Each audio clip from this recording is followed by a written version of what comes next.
So in this video we are going to study about structure of DNA, basically Watson and Crick model of DNA। तो देखो DNA क्या होता है, हमारा genetic material, ठीक है। इसकी फुल फॉर्म क्या होती है, डीऑक्सी राइबो न्यूक्लिक एसिड, ठीक है।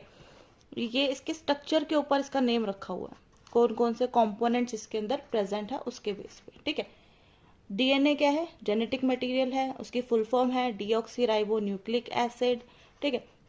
अब यहाँ पे क्या है, डीएनए पॉलीन्यूक्लियोटाइड है, पॉलीमर ऑफ न्यूक्लियोटाइड है, ठीक है। तो इसे हम क्या बोल सकते हैं, पॉलीन्यूक्लियोटाइड, ठीक है।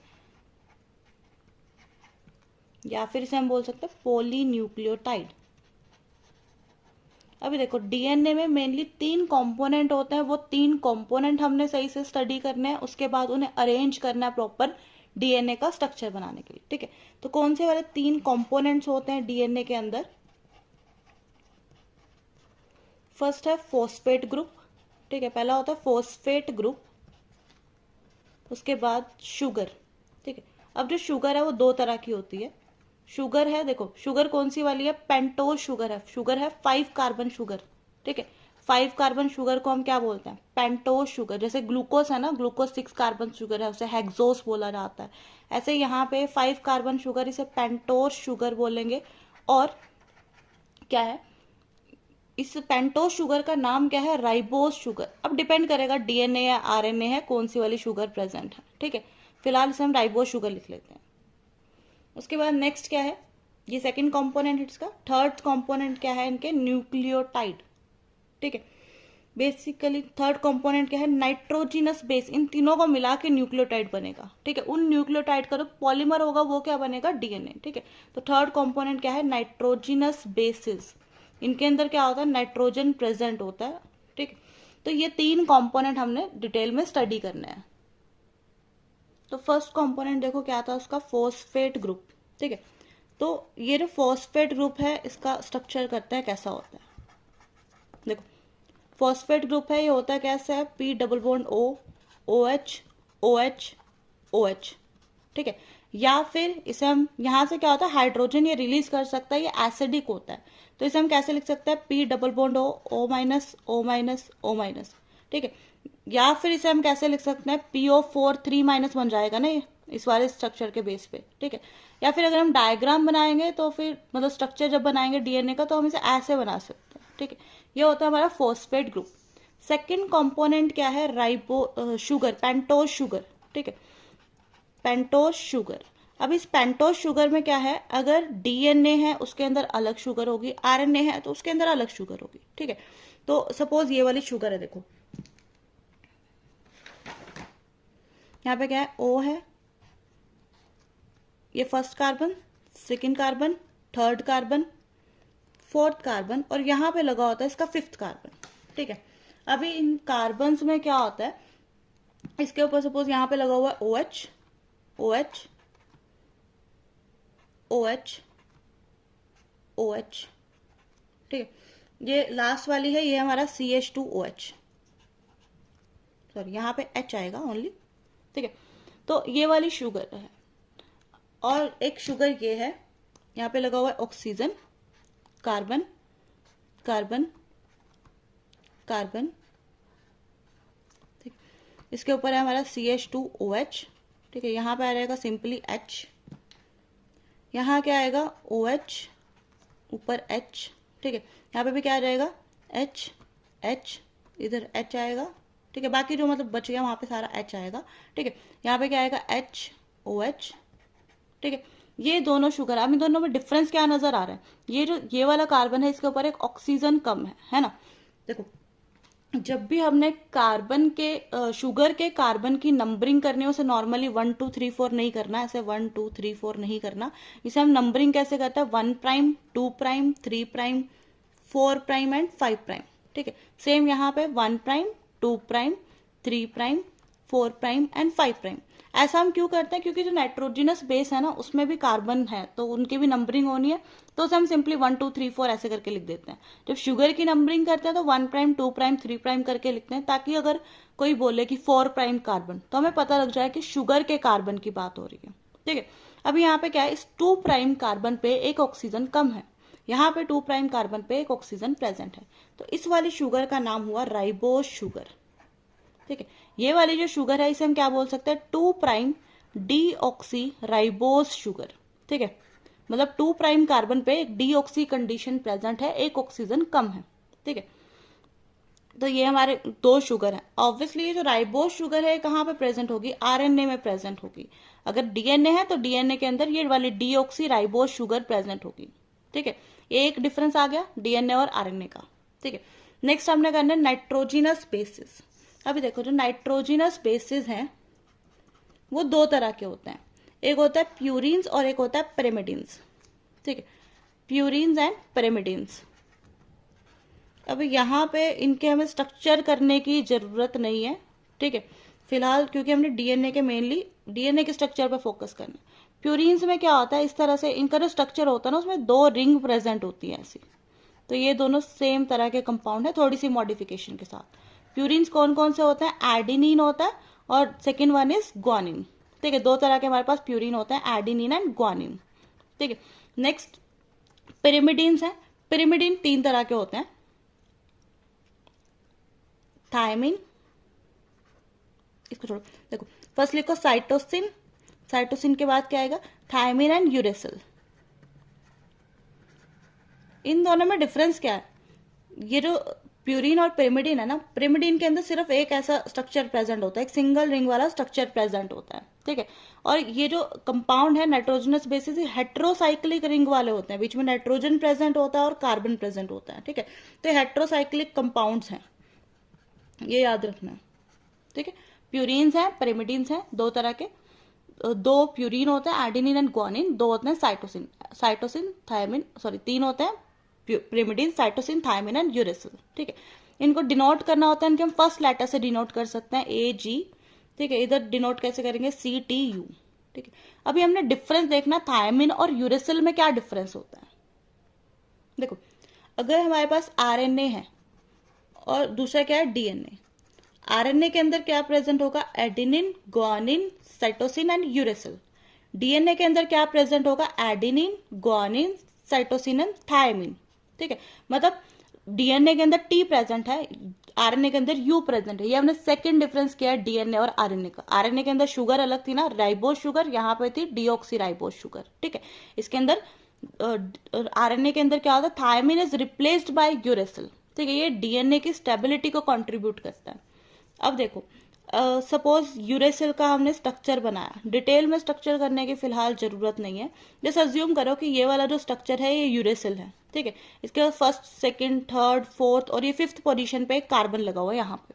ठीक है, ये हमारा यूरेसिल है, अज्यूम कर लो कि ये यूरेसिल है। ठीक है, अगर हमने इस यूरेसिल को थायमिन में कन्वर्ट करना है तो हम क्या करेंगे, सेम सारा structure as it is uracil का रहेगा, लेकिन इसका जो 5th कार्बन है उस 5th कार्बन पे एक मिथाइल ग्रुप लग जाएगा। ठीक है, तो वो क्या बन जाएगा, थायमिन बन जाएगा। तो फिर हम इसे लिख सकते हैं ना 5 मिथाइल यूरेसिल। ठीक है, 5 मिथाइल यूरेसिल इज थायमिन। ठीक है, ये डिफरेंस आता है बस इन दोनों के स्ट्रक्चर में, एक मिथाइल ग्रुप का डिफरेंस आ जाता है। क्लियर, तो अभी हमने क्या किया, फॉस्फेट ग्रुप, शुगर और नाइट्रोजनस बेसिस। अब हमने क्या करना है, इन सभी को अरेंज करना है और स्ट्रक्चर बनाना है डीएनए का। तो अभी हमने क्या करना है, न्यूक्लियोसाइड क्या होता है और न्यूक्लियोटाइड क्या होता है। देखो ये सारे नाइट्रोजनस बेसिस हैं, adenine, guanine, cytosine, thymine and uracil. Nucleoside क्या होता है, जब हम नाइट्रोजनस बेस के साथ एक शुगर अटैच कर देते हैं, ठीक है, तो वो क्या बन जाता है, न्यूक्लियोसाइड बन जाता है। ठीक है, अब इसका न्यूक्लियोसाइड कैसे बनेगा, एडेनिन है, एडेनिन के साथ जब हम नाइट्रोजनस बेस के साथ जब हम शुगर अटैच करेंगे तो जो न्यूक्लियोसाइड बनेगा उसका नेम होगा एडिनोसिन। ठीक है, ग्वानिन का क्या बन जाएगा, ग्वानोसिन। देखो ये जो प्यूरिन्स है इनके लिए SIN हम लगाते हैं इसके आगे, लेकिन जो पिरिमिडिन्स हैं उनके लिए टर्मिनोलॉजी थोड़ी अलग होती है। ठीक है, अब इसका जब बनेगा ना, साइटोसिन का जब न्यूक्लियोसाइड बनेगा मतलब उसके साथ शुगर अटैच हो जाएगी तो क्या बन जाएगा, साइटिडीन। ठीक है, थायमिन का क्या बन जाएगा, थायमिडिन। ठीक है, यूरेसिल का क्या बन जाएगा, यूरिडिन। अब हमने क्या करना है, इन सभी का न्यूक्लियोटाइड बनाना है। न्यूक्लियोटाइड क्या होता है, सेम नाइट्रोजनस बेस के साथ शुगर अटैच हुई तो क्या बन गया, न्यूक्लियोसाइड। इसके साथ ही हम फॉस्फेट ग्रुप अटैच कर देंगे तो क्या बन जाएगा, न्यूक्लियोटाइड। ठीक है, इसके लिए भी हम टर्म्स यूज करते हैं। अब देखो ये एडिनिन एडिनोसिन था, ठीक है, इसके साथ मतलब है तो ये एडिनोसिन ही ना, नाइट्रोजनस बेस और शुगर इज एडिनोसिन, उसके साथ हमने फोस्फेट लगाया तो वो क्या बन गया, एडिनोसिन मोनोफोस्फेट। ठीक है, क्या बन गया, एडिनोसिन मोनोफोस्फेट, AMP बोलेंगे इसको, ऐसे ही ATP होता है ना, एनर्जी करेंसी ऑफ सेल। ठीक है, एडिनोसिन मोनोफोस्फेट, या फिर इसको हम क्या लिख सकते हैं, एडिनाइलिक एसिड। ठीक है, दो तरह के टर्म्स हम यहाँ पे यूज करेंगे। ठीक है, एडिनोसिन मोनोफोस्फेट लिख सकते हैं इसको, या फिर इसको हम क्या लिख सकते हैं, adenylic acid. Phosphate group acidic था ना, तो इसका नेम ऐसा पड़ जाता है। सेम ग्वानिन है, ग्वानिन का क्या बन जाएगा, ग्वानोसिन मोनोफोस्फेट, ग्वानोसिन मोनोफोस्फेट। ठीक है, या फिर उसे हम क्या लिख सकते हैं, guanylic acid, sorry okay, guanylic acid. Okay, अब इनके लिए टर्म्स क्या है, अलग है। ये क्या बन जाएगा, cytidine, cytidine monophosphate, cytidylic acid. ठीक है, क्या हो जाएगा इधर, साइटिडिन है, क्या बन जाएगा, साइटिडिन मोनोफोस्फेट, इसको शॉर्ट में फॉस्फेट को PS से लिख सकते हैं। ठीक है, या फिर क्या बन जाएगा इसका, cytidylic acid. Similarly thymine, thymidine monophosphate,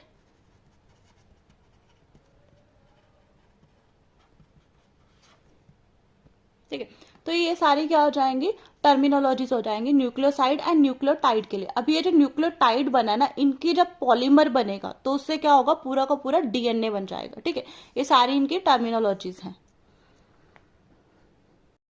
तो अब हमने करना मेन जो DNA का स्ट्रक्चर है। ठीक है, उसको कैसे बनाना, देखो शुगर है, पहले हमने क्या है, शुगर फॉस्फेट बैकबोन बनानी है।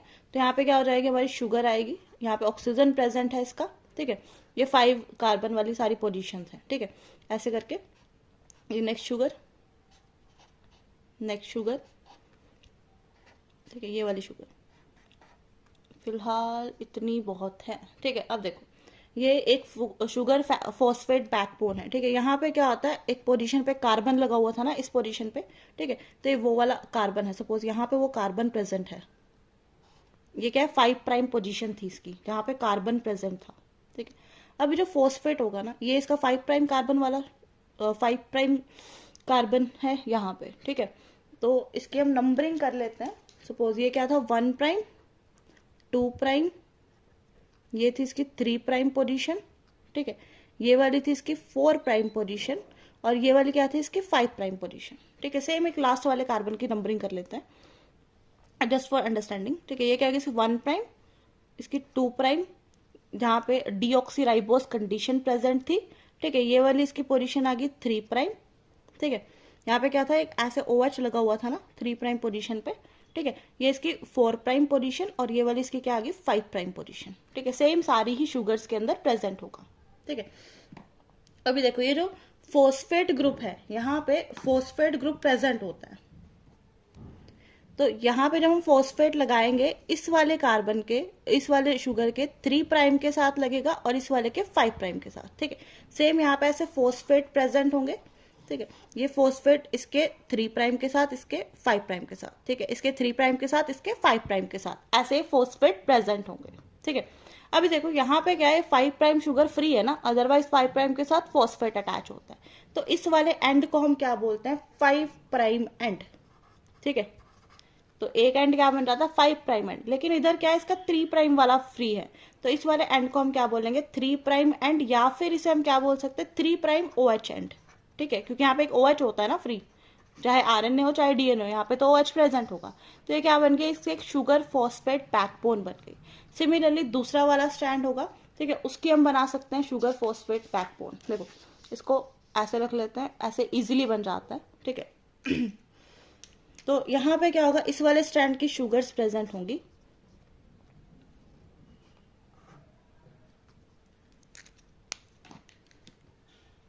सी यहाँ पे इस वाले स्ट्रैंड की क्या होगी, शुगर्स प्रेजेंट होंगे, सेम लाइक दैट।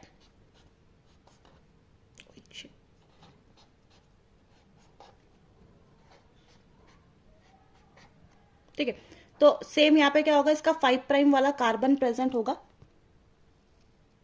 यहाँ पे क्या होगा, इसका 5 प्राइम वाला कार्बन प्रेजेंट होगा। ठीक है।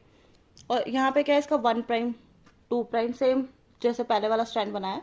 अब इसमें क्या होगा, फॉस्फेट ग्रुप प्रेजेंट होगा, सेम फॉस्फेट ग्रुप आया, फॉस्फेट इसके 3 प्राइम के साथ, इसके 5 प्राइम के साथ, फॉस्फेट 3 प्राइम के साथ, इसके 5 प्राइम के साथ। ठीक है, यहाँ पे फॉस्फेट आया इसके 3 प्राइम के साथ, इसके 5 प्राइम के साथ। अब यहाँ पे क्या हुआ, ये वाला 3 प्राइम OH एंड फिर से फ्री रह गया, तो ये इसका क्या बन जाएगा 3 प्राइम एंड। ठीक है, ये इसका क्या बन जाएगा 5 प्राइम एंड, यहाँ पे फ्री रह गया तो इसका क्या बन जाएगा 5 प्राइम एंड। तो हम क्या देखते हैं कि जो दो स्ट्रैंड है एक दूसरे के एंटी पैरेलल जा रहे होते हैं ना, ये वाला स्ट्रैंड 5 प्राइम टू 3 प्राइम है इस डायरेक्शन में। ठीक है, इस वाले की क्या आ गई यहाँ पे 3 प्राइम एंड आ गया। ठीक है, और इस वाले का यहाँ पे क्या आ गया 5 प्राइम एंड। तो ये क्या है 5 to 3 है इस डायरेक्शन में। तो ये दोनों स्टैंड ही क्या है एक दूसरे के एंटी पैरेलल स्टैंड है। ठीक है, अब ये क्या बन गई, शुगर फॉस्फेट बैकबोन बन गई। ठीक है, 5 प्राइम टू 3 प्राइम एंड तक। ठीक है, अब यहाँ पे हमने क्या लगाना है, नाइट्रोजिनस बेसिस ऐड करने हैं। ठीक है, जो नाइट्रोजिनस बेसिस है वो कैसे प्रेजेंट होते हैं, कहाँ पे प्रेजेंट होते हैं, देखो जो 1 प्राइम कार्बन है ना उसके ऊपर नाइट्रोजिनस बेस अटैच होता है। सपोज यहाँ पे एडेनिन लगा हुआ है। ठीक है, और ये वाला आ गया हमारा ग्वानिन, 1 प्राइम के ऊपर नाइट्रोजनस बेस अटैच होगा। ठीक है, साइटोसिन, अब क्योंकि ये डीएनए है तो इसके अंदर क्या होगा, आरएनए प्रेजेंट नहीं होगा ना, सॉरी यूरेसिल प्रेजेंट नहीं होगा, थायमिन प्रेजेंट होगा। ठीक है, तो जो इसका ऑपोजिट वाला स्ट्रैंड है उसमें क्या होगा, इसके ए के साथ हमेशा कौन बॉन्ड बनाता है, टी बॉन्ड बनाता है। ठीक है, बेस्ड ऑन नाइट्रोजन की पोजीशन यहाँ पे हाइड्रोजन बॉन्ड बनते हैं। ठीक है, ए के साथ हमेशा टी बॉन्ड बनाता है। ठीक है, जो जी होता है उसके साथ कौन बॉन्ड बनाता है, हमेशा सी बॉन्ड बनाएगा। ठीक है, अब यहाँ पे सी है तो इसके साथ क्या आ जाएगा, जी आ जाएगा। ठीक है, यहाँ पे क्या है टी है तो टी के साथ क्या आ जाएगा, ए आ जाएगा। तुम्हें बॉन्ड्स याद रखने हैं, कितने बॉन्ड बनते हैं किसमें बनते हैं। ठीक है, ए और टी है तो ए और टी के बीच में क्या बनता है, डबल बॉन्ड बनता है, हाइड्रोजन बॉन्ड बनता है। ये हाइड्रोजन बॉन्ड क्या होता है, ऐसे डॉटेड लाइन से शो करते हैं। जी और सी के बीच में क्या होता है, ट्रिपल बॉन्ड बनता है, हाइड्रोजन बॉन्ड। सेम यहाँ पे क्या होगा, जी सी, यहाँ पे क्या हो जाएगा ए टी। ठीक है, ये बॉन्ड याद रखना, इसके बीच में 3 बनता है, ए बनता है। ठीक है, अब बाकी यहाँ पे जो फोस्फेट और इन कार्बन के बीच में बॉन्ड बन रहा है ना, वो ईस्टर बॉन्ड है। तो यहाँ पे इस तरह से बॉन्ड फॉर्मेशन होती है ना, बीच में ऑक्सीजन भी आएगा फोस्फेट का। ठीक है, तो ये कौन सा बॉन्ड बनता है, फोस्फोडाइईस्टर बॉन्ड बनता है। यहाँ पे जो शुगर और एडिन नाइट्रोजनस बेस के बीच में बॉन्ड बनता है वो होता है ग्लाइकोसाइडिक बॉन्ड। ठीक है, क्या हो रहा है इधर देखो, हमने न्यूक्लियोटाइड बनाया, न्यूक्लियोटाइड में क्या है, कोई भी नाइट्रोजनस बेस है। ठीक है, नाइट्रोजनस बेस है, वो नाइट्रोजनस बेस क्या कर रहा है, दूसरे वाले सामने वाले नाइट्रोजनस बेस के साथ हाइड्रोजन बॉन्ड बना रहा था, है ना। और क्या लगा हुआ था, यहाँ पे शुगर थी और फोस्फेट प्रेजेंट था। ठीक है, तो इन दोनों के जो बीच में बॉन्ड बन रहा था, नाइट्रोजनस बेस और शुगर के बीच में जो बॉन्ड बनता है, कौन सा वाला बॉन्ड बनता है, ग्लाइकोसाइडिक बॉन्ड। ठीक है, यहाँ पे फोस्फेट और शुगर के बीच में जो बॉन्ड बनता है, ऑफकोर्स दूसरा वाला शुगर भी यहाँ पे आएगा। ठीक है, कौन सा होता है, फोस्फोडाइईस्टर बॉन्ड। ठीक है, और नाइट्रोजनस बेस और नाइट्रोजनस बेस के बीच में जो बॉन्ड बनता है, कौन सा वाला बनता है, हाइड्रोजन बॉन्ड। वीक बॉन्ड होता है ना, हीट से इजीली ब्रेक हो जाता है बॉन्ड। ठीक है, वीक बॉन्ड होता है ये। क्लियर, तो ये था हमारा डीएनए का स्ट्रक्चर, ये एक स्केलेटल स्ट्रक्चर है। उसके बाद क्या होता है, अब ये जो 2 स्ट्रैंड है ना, ये ऐसे ऐसे क्या होंगे, हेलिक्स की फॉर्म में आएंगे, तो हमारे क्या होगा, डीएनए बनेगा प्रॉपर। अभी देखो क्या हुआ, डीएनए का हमने हेलिक्स बनाना है। ये 2 स्ट्रैंड थे ना, एक दूसरे के सामने थे ऐसे। ठीक है, ये वाले 2 स्ट्रैंड थे एक दूसरे के सामने थे, एक 5 प्राइम टू 3 प्राइम था, इसका 5 प्राइम टू 3 प्राइम इधर आ रहा था, है ना। इसका हमने हेलिक्स बनाना है। तो ये हेलिक्स कैसे बनेगा, ये जो स्ट्रैंड हैं वो इस तरह से एक दूसरे के पैरेलल हेलिक्स बनाएंगे। ठीक है, ये एक स्ट्रैंड है। दूसरा वाला जो हमने स्ट्रैंड बनाना है वो इस तरह से बनाना है, इसके पैरेलल जाना चाहिए। इसमें minor groove and major grooves नजर आनी चाहिए। ठीक है, देखो यहाँ पे अगर मैं ऐसे फिंगर रखूँ, यहाँ पे क्या है, फिंगर बहुत अंदर तक जाती है, तो ये क्या है, इसकी मेजर ग्रूव है। ये वाली क्या है, इसकी माइनर ग्रूव है। तो इस तरह से ग्रूव्स बनती हुई नजर आनी चाहिए। ठीक है, ये क्या हो जाएगी, इसकी मेजर ग्रूव, और ये वाली क्या हो जाएगी, इसकी माइनर ग्रूव। ठीक है, ऐसे 2 ग्रूव्स बनती हुई नजर आनी चाहिए। अगर इस स्ट्रक्चर को हम ऐसे बनाएंगे, जस्ट एक हेलिक्स बना दिया नॉर्मल सा, तो ये क्या होगा, गलत हो जाएगा। ठीक है, इसको इसी तरह से बनाना है। अभी देखो यहाँ पे मेजर ग्रुप और माइनर ग्रुप, फिर मेजर ग्रुप माइनर ग्रुप, ऐसे रिपीट हो रही है ना। अगर हम एक माइनर ग्रुप से एक माइनर ग्रुप तक की डिस्टेंस देखते हैं, कितनी आती है, 3.4 नैनोमीटर। ठीक है, अभी इन्हीं में क्या है, हमारे न्यूक्लियोटाइड प्रेजेंट है। ठीक है, तो ये जो डीएनए है, बी टाइप डीएनए, इसमें क्या है, यहाँ पे ऐसे न्यूक्लियोटाइड्स प्रेजेंट है। ए के साथ क्या लगा हुआ है, टी लगा हुआ है, जी के साथ क्या लगा हुआ है, सी लगा हुआ है। ठीक है, तो एक न्यूक्लियोटाइड से, मतलब यहाँ पे एक हेलिक्स के अंदर कितने न्यूक्लियोटाइड होते हैं, 10 न्यूक्लियोटाइड प्रेजेंट होते हैं।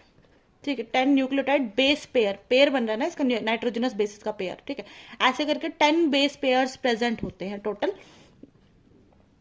ठीक है, तो अगर इसकी पूरी डिस्टेंस 3.4 नैनोमीटर है, तो दो बेस पेयर के बीच की डिस्टेंस कितनी हो जाएगी, 0.34 नैनोमीटर। क्लियर, ये होता है हमारा डीएनए डबल हेलिक्स स्ट्रक्चर। ये अगर इसका 5 प्राइम एंड है, इसका 3 प्राइम एंड यहाँ आएगा। ठीक है, इसका क्या है, 3 प्राइम एंड है, इसका 5 प्राइम एंड यहाँ आएगा। ठीक है, तो ये हमारा डीएनए का double helix model given by Watson and Crick. ठीक है, इसके बाद हमने क्या करना है, एक रूल करना है, शारगफ्स रूल। देखो, हमने करना है शारगफ्स रूल। अभी जितने भी ए है वो हमेशा टी के साथ ही बॉन्ड बनाता है, जी हमेशा सी के साथ ही बॉन्ड बनाता है। मतलब जितने भी ए होंगे उतने ही टी होंगे ना हमेशा, और जितने जी होंगे उतने ही हमेशा सी होंगे। ए और टी क्या हमारे प्यूरिन, और टी और सी क्या हमारे पिरिमिडिन। मतलब A plus T, sorry, A plus G is equal to कितना आएगा, सी प्लस टी के। ठीक है, जितने भी प्यूरिन्स हैं उसका अमाउंट हमेशा टोटल ऑफ पिरिमिडीन्स के इक्वल आएगा, है ना। तो इसके बेस पे हम क्या कर सकते हैं, न्यूमेरिकल सॉल्व कर सकते हैं। तो इसमें इतना फॉर्मूला यूज करने की जरूरत नहीं है, डायरेक्ट न्यूमेरिकल सॉल्व हो सकता है। सपोज हमें क्वेश्चन दिया है, ठीक है, तुम्हें क्वेश्चन में क्या दिया है, एडिनिन जो है वो हमारा 30% है, और तुमने फाइंड आउट करना है कि ग्वानिन कितना होगा। ठीक है, तो सिंपली हम क्या कर सकते हैं, पहली बार तो याद रखना है। देखो, इसको इजीली सॉल्व किया जा सकता है, बस तुमने याद रखना है टोटल कितना होता है हमारा, ऑब्वियसली 100% होता है ना हमेशा। ठीक है, तो क्वेश्चन में क्या दिया, adenine 30%, what is the amount of G. ठीक है, तो एडिनिन अगर 30% है तो ऑब्वियसली टी भी कितना होगा, 30% ही होगा ना। ठीक है, और इन दोनों का टोटल कितना आ जाएगा, 60%। मतलब एडिनिन और थायमिन अगर 60% डीएनए बना रहे हैं आउट ऑफ 100%, बचा कितना, 40%। 40% जो बचा वो क्या हमारा जी प्लस सी है, और दोनों ही हमेशा क्या है, बराबर है। ठीक है, बराबर है तो जी और सी, मतलब 20% क्या होगा हमारा जी, 20% क्या होगा हमारा सी। ठीक है, ये हो जाएगा सॉल्व। आंसर क्या आ जाएगा इसका, जी इज 20%। ठीक है, सिमिलरली अगर एक और क्वेश्चन हम सॉल्व करते हैं, just suppose amount of G is 10%। ठीक है, और तो हमने फाइंड आउट करना है कि ए का कितना होगा। ठीक है, तो इसको सॉल्व कैसे करेंगे, हमें पता है जी किसके बराबर होता है, जितने जी होंगे ऑफकोर्स उतने ही सी होंगे ना। तो अगर जी 10% है तो सी भी कितना होगा, 10% होगा, है ना। और अगर ये दोनों 10% है, मतलब टोटल कितना बन रहा है इनका, 20%।